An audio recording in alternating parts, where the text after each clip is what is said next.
pengalihan kiblat. Pengalihan kiblat dari Baitul Maqdis ke Baitullah Al-Haram itu terjadi di bulan Sya'ban. Kaum muslimin selama 6 bulan masih menghadap Baitul Maqdis pasca hijrah. Tapi setelah itu kemudian turun surah Al-Baqarah, qad nara taqalluba wajhika fis sama' falanwalliyannaka qiblatan tardaha fawalli wajhaka syatral Masjidil Haram. Maka ketika turun kalimat fawalli wajhaka syatral Masjidil Haram, arahkan wajahmu ke Masjidil Haram, maka ketika itu kaum muslimin tidak lagi menghadap Baitullah Al-Maqdis tetapi menghadap Baitullah Al-Haram sampai hari ini. Dan pengalihan kiblat itu terjadi di bulan Sya'ban. Bismillahirrahmanirrahim.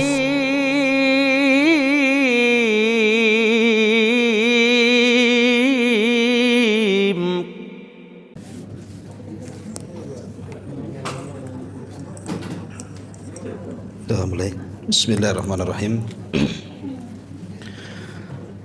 Assalamualaikum warahmatullahi wabarakatuh.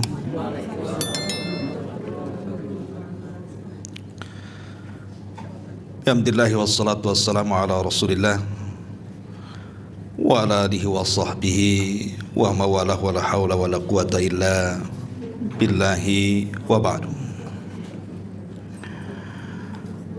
Alhamdulillah, segala puja dan puji hanya milik Allah subhanahu wa ta'ala. Salat dan juga salam kita hadiahkan kepada Rasul kita Nabi besar Muhammad sallallahu alaihi wa ala alihi wasallam. Pembahasan di siang ini insyaallah, karena kita berada di permulaan bulan Sya'ban, maka pembahasan di siang hari ini kita akan membahas seputar keutamaan-keutamaan dan juga amalan-amalan serta perkara-perkara yang dilarang tidak boleh dilakukan di bulan Sya'ban. Ma'asyiral muslimin wal muslimat rahimani wa rahimakumullah.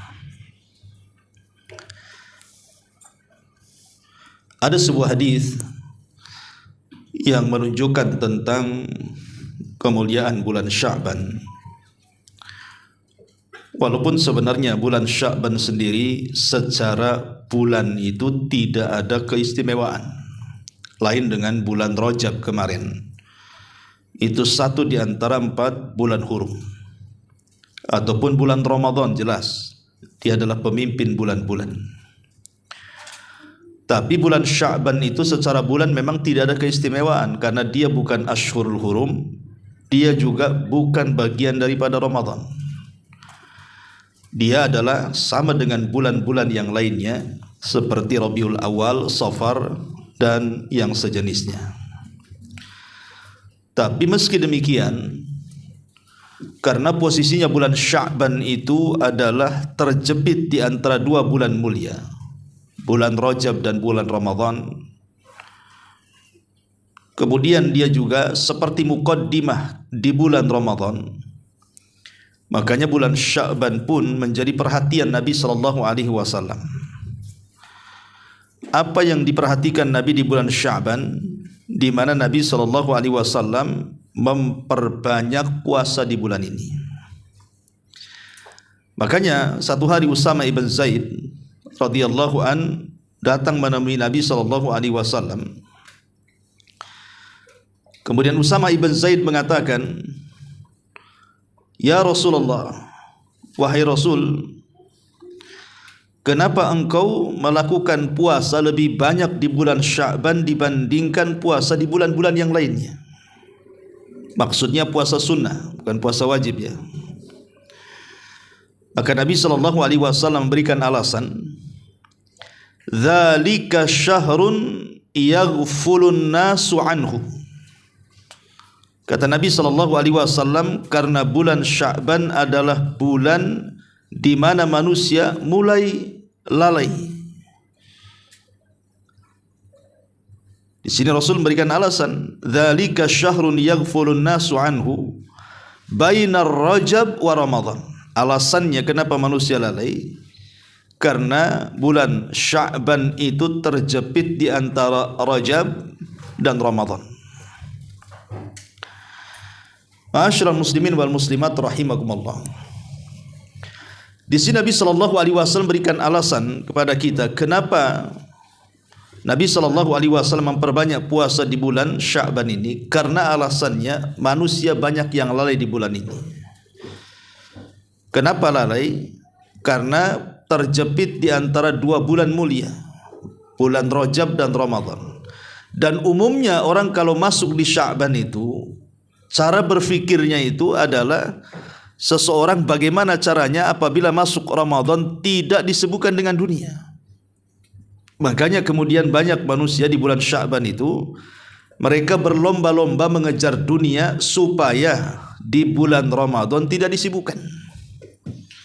Itulah yang menjadi lalai manusia dari bulan Sya'ban itu. Karena berpikir Rajab sudah lewat, kemudian Ramadan sedang menyongsong. Makanya di bulan Sya'ban mereka gunakan untuk menabung, untuk bekerja sekeras-kerasnya supaya ketika masuk Ramadan sudah punya simpanan, sehingga mereka tidak disibukkan dengan dunia. Inilah yang kemudian menjadi lalai manusia. Lah Nabi sallallahu alaihi wasallam mengatakan, seolah-olah Rasul ingin mengatakan kepada kita, maka di tengah-tengah lalainya manusia seperti itu dengan dunia, maka aku keluar dari kelalaian manusia, makanya aku habiskan di bulan Sya'ban ini untuk memperbanyak puasa. Jadi puasa yang dilakukan Rasul itu seolah-olah ingin keluar dari kelalaian manusia. Makanya saya nasihatkan, ini mumpung di bulan Sya'ban, perbanyak puasa sunnah. Ya, puasa sunnah itu kan macam-macam jenisnya. Ada Senin Kamis, ada puasa Daud, ada Ayyamul Bid, ada puasa nazar, mungkin dulu pernah nazar, atau mungkin kafaroh, ya, atau mungkin khusus ibu-ibu yang punya utang. Ya, mungkin tahun kemarin utangnya banyak bertumpuk-tumpuk gitu ya, baik hutang di warung atau hutang puasa, maka di bulan Sya'ban ini bayar. Ya, di bulan Sya'ban ini bayar, karena jangan sampai masuk Ramadan. Bayar ini mumpung awal-awal nih, biasanya kan kekejar kalau awal-awal itu. Karena biasanya paling lama umahat ini kalau hutang Ramadan biasa sampai 2 minggu tuh. Kalau di permulaan Sya'ban dibayar, insya Allah lunas tuh. Jadi ini kesempatan membayar hutang. Ulama mengatakan di sini ada faedah bagaimana Nabi SAW mengajarkan kepada kita amalan yang dilakukan di waktu lalainya manusia. Pertama, bahwa amalan yang dilakukan di tengah-tengah kelalaian manusia itu menunjukkan amalan itu sangat istimewa. Sebuah amalan yang dilakukan di tengah-tengah manusia sedang lalai, kemudian kita tidak lalai, berarti amalan yang kita lakukan itu sangat istimewa. Contoh, umpamanya sholat duha. Kenapa sholat duha itu Nabi SAW mengistilahkan dengan sholatul awabin, sholatnya orang-orang yang kembali kepada Allah, orang-orang yang tobat. Karena di waktu duha itu, di situ waktu sibuk-sibuknya manusia mengejar dunia kan. Yang sering saya istilahkan, yang punya ladang sibuk dengan ladangnya, yang punya pasar sibuk dengan pasarnya, yang punya warung sibuk dengan warungnya, yang punya kantor sibuk dengan kantornya, yang punya PT sibuk dengan PT-nya, dan begitu seterusnya. Tiba-tiba kemudian di tengah-tengah manusia mengejar dunia, kita keluar kemudian melaksanakan 2 rakaat, 4 rakaat sampai 8 rakaat salat duha, maka tidak mungkin dilakukan kecuali orang-orang yang awam.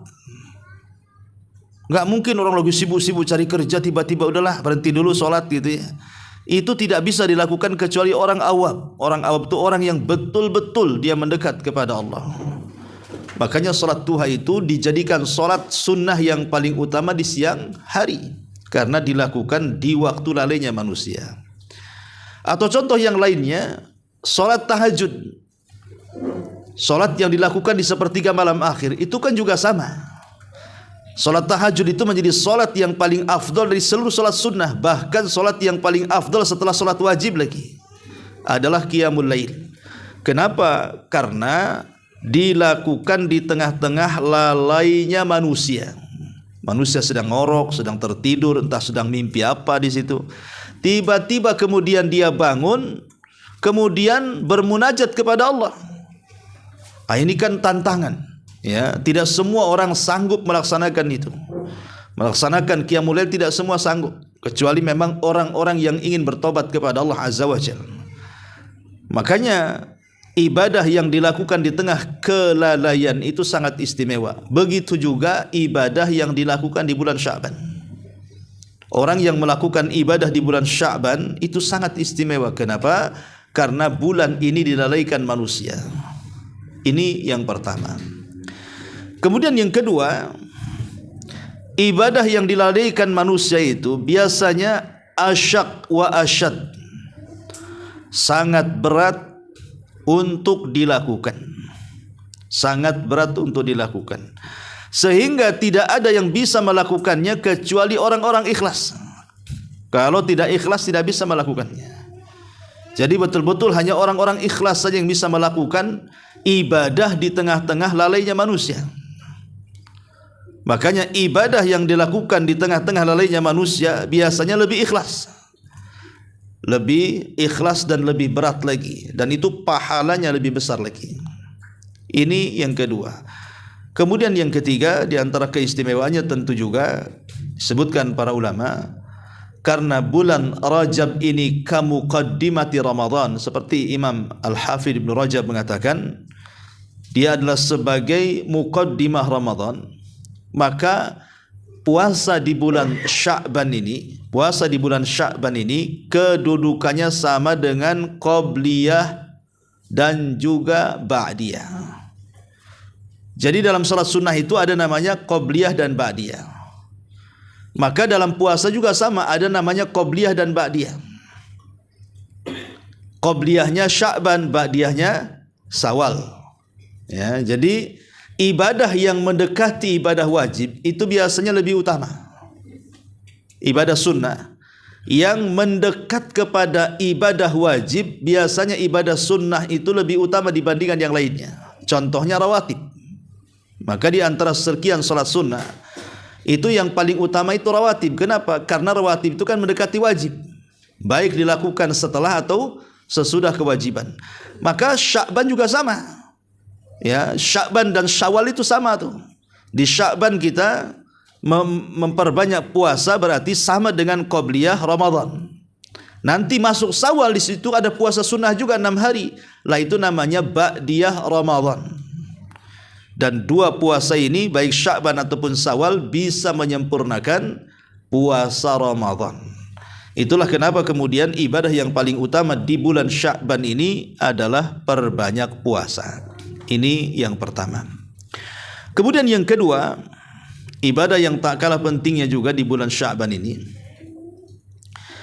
adalah memperbanyak istighfar dan taubat. Memperbanyak istighfar dan taubat. Kenapa kemudian di bulan Sya'ban ini kita harus memperbanyak istighfar dan juga taubat kepada Allah Azza wa Jalla, alias berhenti dari maksiat? Ya. Karena kita tahu bahwa ada dua amalan yang tidak akan diangkat selamanya. Coba ibu bapak yang dimuliakan Allah, kita bisa bayangkan, ada dari Ramadan tahun kemarin sampai Sya'ban tahun ini, ada orang-orang yang terduduk amalannya tidak diangkat ke langit, sama sekali tidak diangkat ke langit.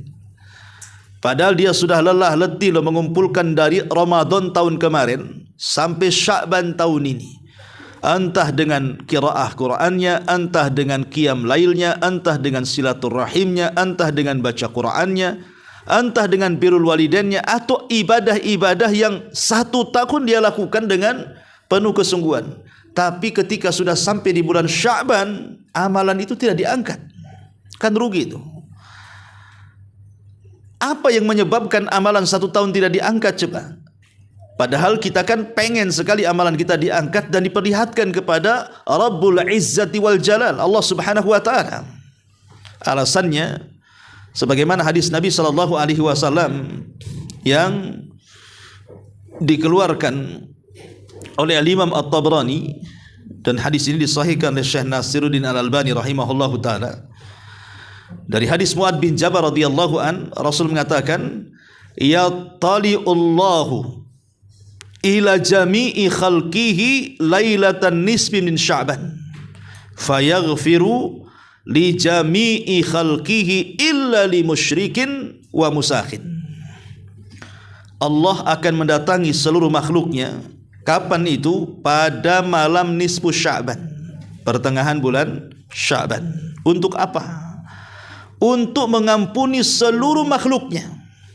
Untuk mengampuni seluruh makhluknya kecuali 2 manusia, kata Rasul. Pertama, orang yang menyekutukan Allah alias musyrik, sifatnya syirik, orang yang musyrik, au musakhin, ataupun orang yang menanamkan kedengkian dan permusuhan dalam hatinya kepada orang lain. Inilah Nabi SAW menyebutkan 2 kata, musyrik dan musakhin. 2 orang yang tidak akan diangkat selamanya amal 1 tahun yang sudah dikumpulkannya ke langit. Makanya perbanyak istighfar dan perbanyak tobat. Ya, jangan sampai kita terjerumus kepada kesyirikan. Pelakunya disebut musyrik. Maka di bulan Sya'ban ini kokohkan tauhid kita kepada Allah Subhanahu wa taala.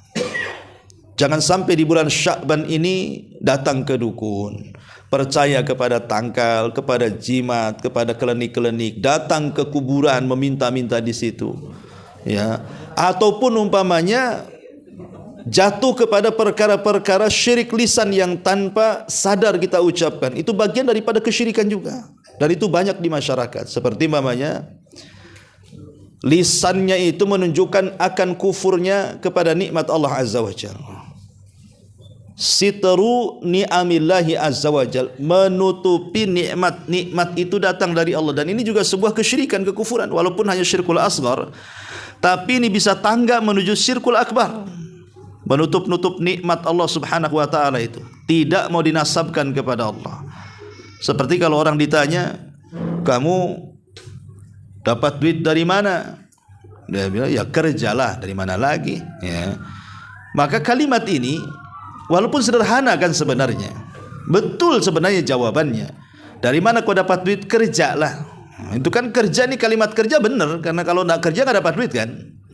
Tapi seorang muslim hendaknya jawabannya bukan seperti itu. Kalau seandainya ditanya dari mana kau dapat duit, rizki Allah, kan senang tuh bahasanya ya. Kalau dia ngomong ini rizki dari Allah, gimana caranya? Kerja. Jadi kerja itu cara ya. Lah ini kalimat-kalimat seperti ini terkadang dilupakan di tengah-tengah masyarakat itu. Dia sedang menutup-nutupi nikmat Allah namanya. Jadi kalau kenapa kau kaya? Ya ini rizki dari Allah, titipan dari Allah. Kok bisa kamu kaya? Ya alhamdulillah saya ada kerjaan. Begitu jawabannya. Sebab kalau seandainya kemudian kita langsung menasabkan nikmat Allah kepada diri kita, seolah-olah nikmat itu datang dari diri kita dan kita yang mengupayakan dan mengusahakannya, itu sama dengan Qarun yang mengatakan innama utitu min ilmin indi, ini kekayaan saya yang dapat karena saya cerdas, karena saya piawai, karena saya mampu untuk mencarinya. Lah ini sama dengan kalimat itu. Maka kalimat-kalimat di masyarakat pun harus diluruskan ya. Atau umpamanya seseorang ini sedang berjalan dengan kawannya pakai sepeda motor.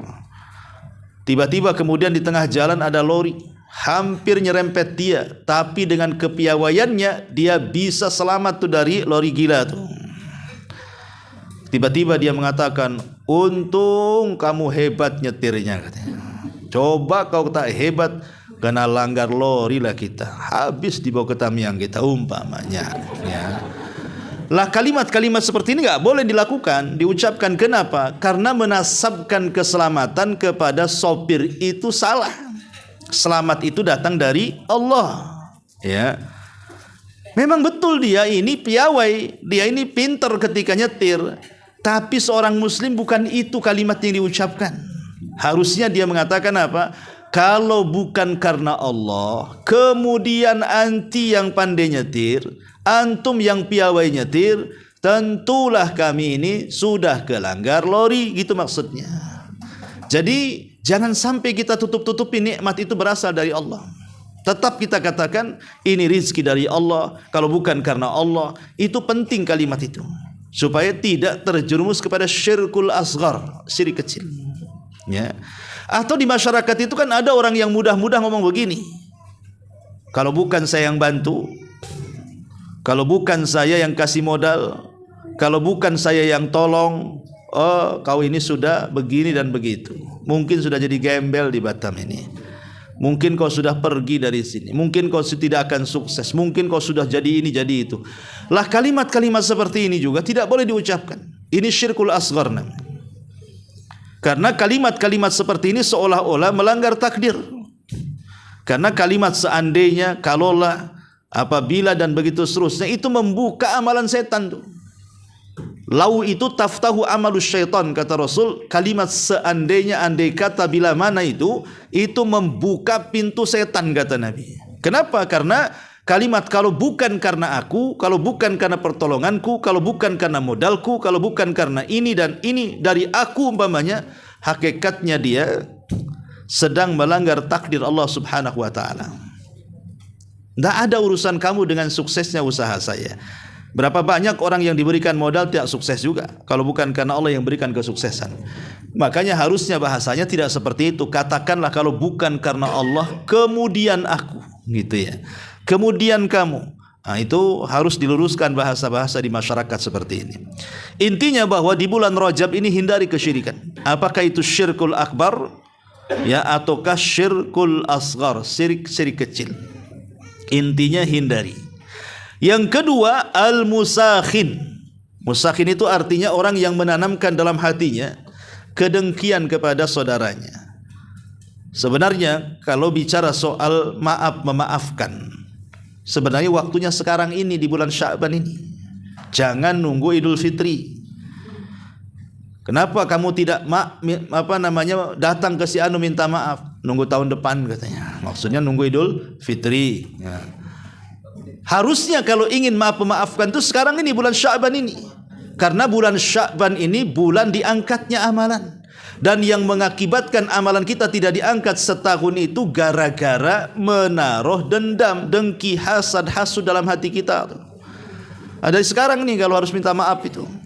Ya, jangan sampai kemudian di bulan Sya'ban itu ada anak gak akur dengan orang tuanya, ada orang gak akur dengan saudaranya, ada orang yang tidak akur dengan tetangganya, ada orang yang masih musuhan dengan kawannya. Maka orang-orang yang seperti ini selamanya tidak akan diangkat amalannya. Karena Rasul mengatakan illa musyrikin au musakhin, kecuali orang yang melakukan kesyirikan ataupun orang yang menanamkan kedengkian dan kehasatan.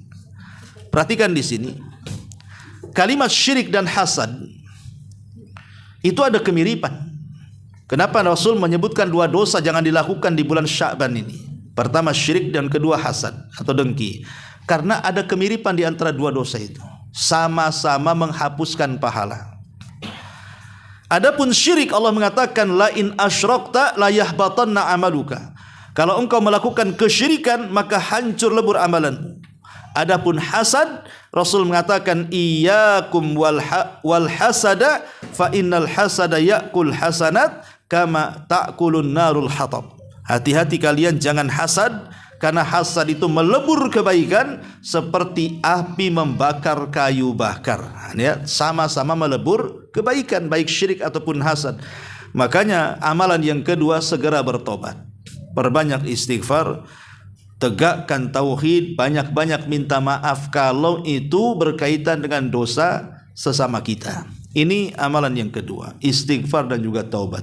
Kemudian amalan yang ketiga yang dianjurkan di bulan Sya'ban ini adalah qiraatul Quran. perbanyak baca Quran, ya. Memperbanyak membaca Quran. Disebutkan oleh Al-Hafidz Ibnu Rajab Al-Hambali rahimahullahu taala. Beliau mengatakan bahwa lakukanlah sesuatu yang banyak dilakukan di bulan Ramadan. Lakukanlah sesuatu di bulan Sya'ban ini, amalan-amalan yang banyak dilakukan di bulan Ramadan. Dan kalau kita cerita Ramadan itu disebut Syahrul Quran, bulannya Al-Quran. Kalau seandainya di bulan Ramadan yang merupakan bulan Quran, kemudian kita tidak menghatamkan Quran atau tidak banyak membaca Quran di bulan Quran, berarti di bulan-bulan yang bukan bulan-bulan Quran dipastikan dia tidak akan membaca Quran. Kalau orang di bulan Quran kok tidak punya perhatian kepada Quran, maka di bulan selain bulan Quran dipastikan dia tidak punya perhatian kepada Quran. Karena di bulan Quran saja dia meninggalkan Quran masalahnya, apalagi di luar bulan Ramadan. Maka muqaddimahnya untuk memuliakan bulan Quran ini, perbanyak membaca Quran di bulan Sya'ban. Itu yang banyak dilakukan para ulama salaf. Kenapa? Karena pertama sebagai muqaddimah masuknya bulan Quran, yang kedua karena memang amalan di bulan Sya'ban itu sedang diangkat ke langit. Karena amalan-amalan kita diangkat ke langit itu kan ada 4 proses, ya. Pertama ada yang sifatnya harian. Amalan kita diangkat ke langit itu kan ada yang sifatnya harian. Kapan itu? Ketika di waktu subuh dan ketika di waktu asar. Itu 2 waktu itu biasanya amalan kita diangkat ke langit. Yang kedua ada yang sifatnya pekanan. Kapan itu? Hari Senin dan Kamis. Jadi hari Senin dan Kamis itu amalan kita diangkat ke langit. Makanya di hari Senin dan Kamis ada syariat puasa. Puasa Senin Kamis. Kemudian yang ketiga ada yang sifatnya tahunan. Itulah di bulan Sya'ban. Lah bulan Sya'ban ini kita beramal soleh itu kalau ingin diangkat ke langit tidak harus nunggu fajar, tidak harus nunggu asar, tidak harus nunggu Senin, tidak harus nunggu Kamis. Pokoknya setiap detik, setiap waktu, setiap saat, dimanapun tempatnya, amalan-amalan kita ini langsung diangkat. Umpamanya nih, hari ini saya baca Quran 1 jam, langsung diangkat setelah baca Quran itu amalannya. Oh, hari ini saya bersedekah. Ketika dimasukkan sedekah ke kotak infak saja, itu langsung naik amalannya ke langit. Jadi bulan Sya'ban itu tidak menunggu waktu tuh. Hari ini beramal soleh, hari ini juga diterbangkan oleh malaikat, kemudian dihadapkan kepada Allah Subhanahu wa taala. Makanya wajar para ulama salaf itu mereka menghabiskan hari-hari di bulan Sya'ban itu dengan memperbanyak berbagai macam ibadah, dari puasanya, dari istighfarnya, dari baca Qur'annya, terutama juga dari sedekahnya. Bahkan ada para ulama salaf itu yang mereka mengkhususkan bayar zakat itu di bulan Sya'ban bukan Ramadan.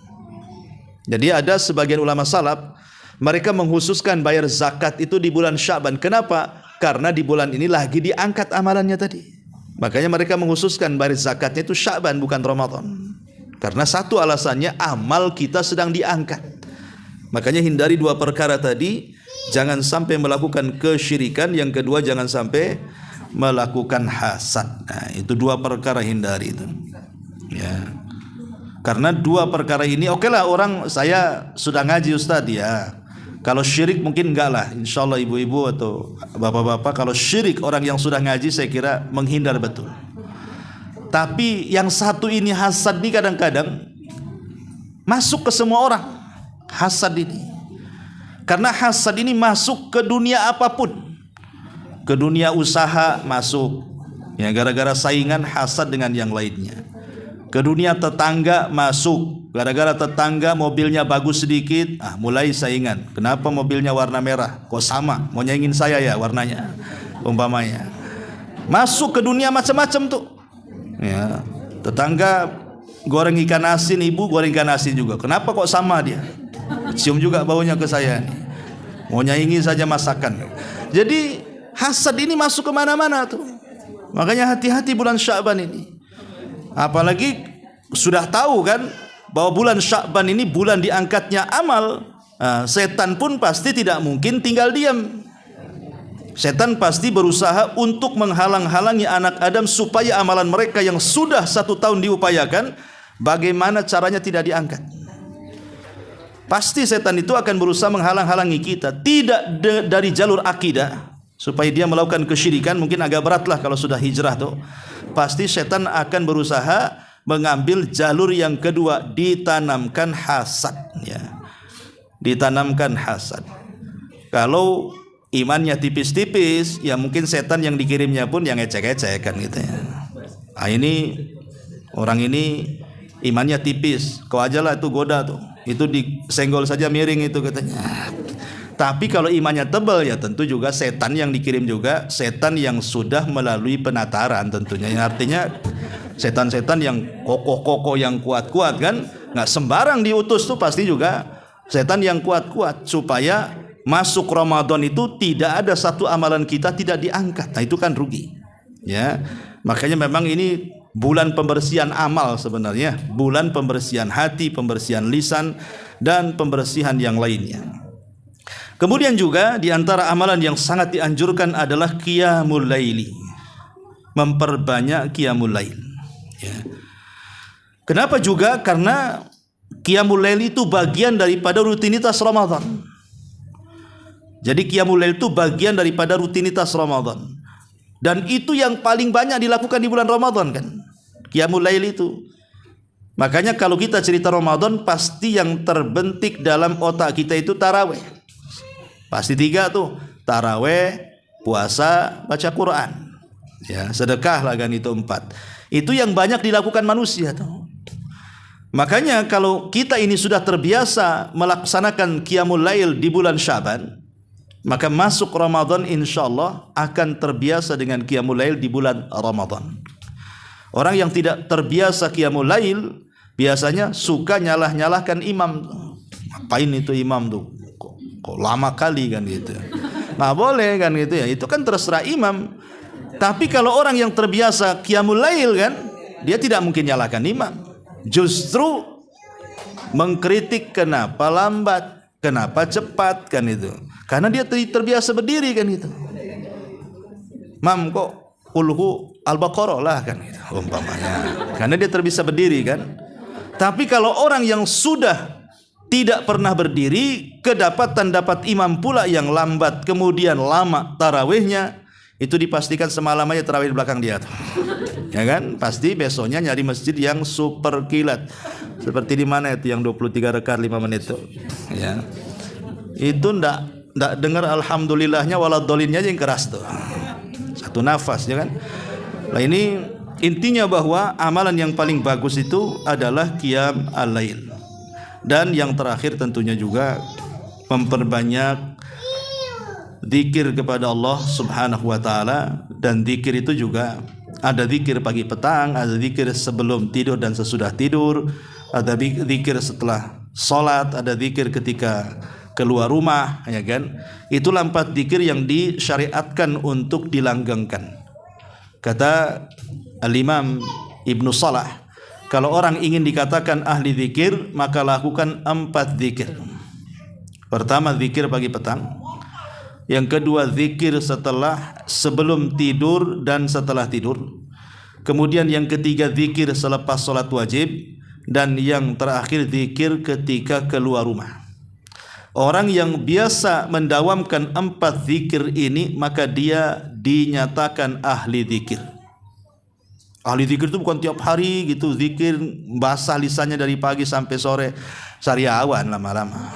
Ya kan, kalau ngomong subhanallah subhanallah capek kan itu ya. Jadi ahli zikir itu bukan begitu. Ahli zikir itu kata Ibnu Salah, yang penting dawamkan zikir pagi petang, dawamkan zikir setelah salat wajib, dawamkan zikir sebelum tidur setelah tidur, dan dawamkan zikir ketika keluar rumah. Maka 4 zikir kalau kita lakukan setiap hari, maka kita akan mendapatkan peringkat ahlu dzikri namanya, pakar zikir ya. Ma'asyiral muslimin wal muslimat rahimani wa rahimakumullah. Ini diantara amalan-amalan yang disyariatkan di bulan Sya'ban, ya. Tapi ada perkara-perkara yang harus dipahami di bulan Sya'ban itu, bahwa tidak ada amalan khusus. Ingat ya, tidak ada amalan khusus yang dilakukan di bulan Sya'ban. Tidak ada amalan khusus, umpamanya di pertengahan Sya'ban ada sholat sunnah khusus, sholat malam khusus, tidak ada. Atau puasa khusus, tidak ada. Atau zikir khusus, tidak ada. Atau baca Quran khusus, tidak ada. Pokoknya tidak ada ibadah yang sifatnya khusus-khususan. Jadi di bulan Sya'ban itu sekali lagi tidak ada ibadah yang bersifat khusus. Karena ada di masyarakat itu, kalau seandainya datang di pertengahan Sya'ban, maka sebagian mereka ada yang merayakan yang disebut dengan malam nisfu Sya'ban, kan itu ya. Entah dengan sholat malam khusus, mengadakan baca Quran khusus, nanti besoknya puasa khusus. Maka sekali lagi tidak ada satu amalan pun yang dikhususkan di bulan Sya'ban. Kalau hendak beramal, maka beramallah selayaknya kita beramal setiap hari, jangan dikhususkan. Ya kita beramal sajalah, baca Quran, sedekah, sholat. Dan kita meyakini bahwa bulan Sya'ban ini adalah bulan diangkatnya amal kita. Jadi penghususannya itu hanya dari segi semangat saja. Saya ingin memiliki semangat khusus itu tidak apa-apa. Semangat ingin lebih membaca Quran, ingin lebih membaca memperbanyak sholawat, memperbanyak sholat, dan begitu seterusnya, maka nggak apa-apa kalau semangat khusus ya. Tapi kalau ibadah khusus, maka Syekh bin Baz rahimahullah ta'ala mengatakan, minal bid'ah illati ahdatsaha ba'dun nas bid'atul ihtifali bilailatin nisbin min Sya'ban. Termasuk perkara baru yang diadakan manusia adalah perkara merayakan malam pertengahan Sya'ban dengan cara mengkhususkan dengan sholat, dengan puasa. Maka itu tidak pernah dilakukan oleh Nabi dan juga para sahabatnya. Bahkan ini termasuk perkara baru yang mungkar. Intinya bahwa karena kalau kita lihat di internet, YouTube, khususnya web orang-orang Syiah ya, orang-orang Syiah, orang-orang Iran itu. Jadi orang-orang Syiah ini kalau saya lihat ulama-ulama mereka itu selalu memfatwakan kalau datang bulan Sya'ban itu mereka mengadakan sholat yang disebut dengan sholat alfiyah namanya. Mereka punya ritual namanya sholat alfiyah. Sholat alfiyah itu maksudnya sholat 1000 rakaat, Bu. Sholat 1000 rakaat di mana setiap rakaat itu membaca surah Al-Ikhlas 10 kali. Nah, ini luar biasa ya, 1000 rakaat, setiap rakaat Al-Ikhlas 10 kali. Berarti kan semalam suntuk itu melaksanakannya. Ngitungnya gimana tuh? Ya, kadang-kadang kita takbir saja sholat Id itu lupa gitu ya. Padahal cuman berapa kali takbir, ini 1000 rakaat. Ini susah juga tuh ngitungnya tuh. Itulah terkadang perkara-perkara baru itu ujung-ujungnya merepotkan. Padahal Islam itu agama yang memudahkan. Kok jadi repot gini jadinya kan? 1000 rakaat itu kalau usia-usia 70 tahun yang melakukannya, apa nggak sakit pinggang besoknya tuh? Si ruku, sujud, 1000 rakaat loh ya. Gimana caranya tuh? Jadi seolah-olah Islam itu memberatkan jadinya.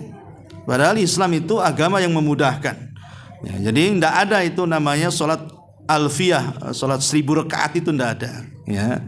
Dan hadisnya dikatakan oleh Imam Ibnul Qayyim, haditsun maudhu'un makdzub. Hadisnya maudhu, dusta, tidak ada yang benar dari Nabi sallallahu alaihi wasallam. Intinya lakukanlah ibadah sebagaimana yang diperintahkan saja, itu sudah cukup.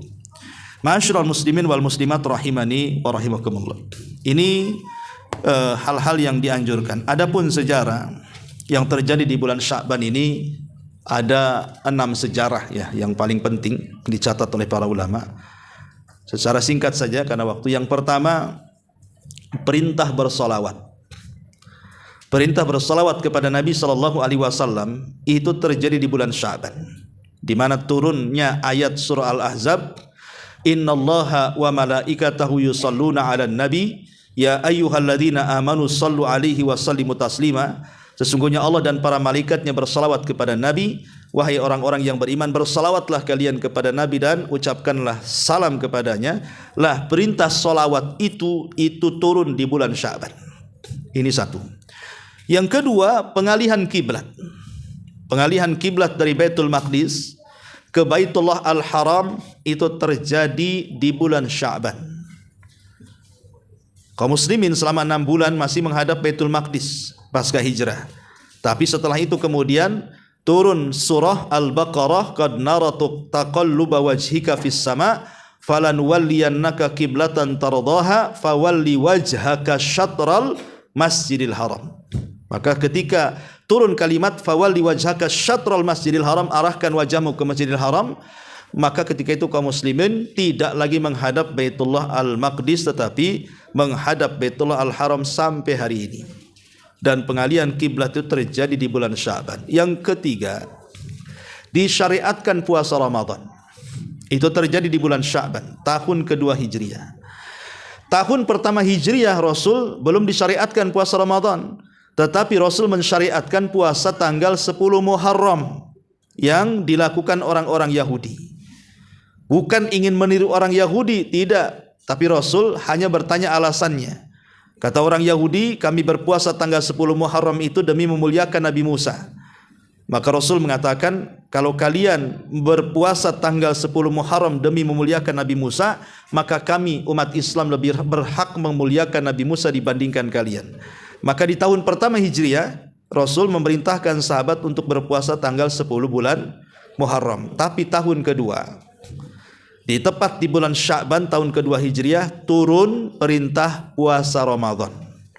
Maka sejak itulah dihapuslah hukum wajibnya puasa tanggal 10 Muharram menjadi sunnah.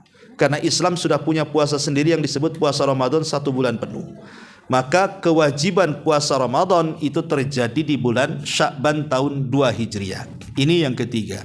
Yang keempat, sejarah yang keempat, lahirnya Abdullah ibn Zubair. Dan itu bayi yang pertama kali lahir pasca hijrah. Jadi ketika orang-orang muhajirin hijrah dari Mekah ke Madinah, ketika itu putri Abu Bakar namanya Asma bintu Abi Bakar itu sedang hamil waktu hijrah. Dan dia menikah dengan Zubair ibn Awam. Ketika sampai di kota Madinah langsung lahir. Dan itu bayi pertama yang lahir setelah hijrah. Kemudian Asma memberi nama bayinya dengan nama Abdullah ibnu Zubair. Yang Aisyah radhiyallahu anha sewaktu kecil itu suka menggendong. Makanya Aisyah akhirnya disebut Ummu Abdillah. Padahal Aisyah kan tidak punya anak. Kenapa kemudian kunyah Aisyah disebut Ummu Abdillah? Karena dia sudah suka menggendong ponakannya, namanya Abdullah ibn Zubair. Dan Abdullah ibn Zubair kelak akan menjadi khalifah setelah Muawiyah ibn Yazid tidak berkuasa.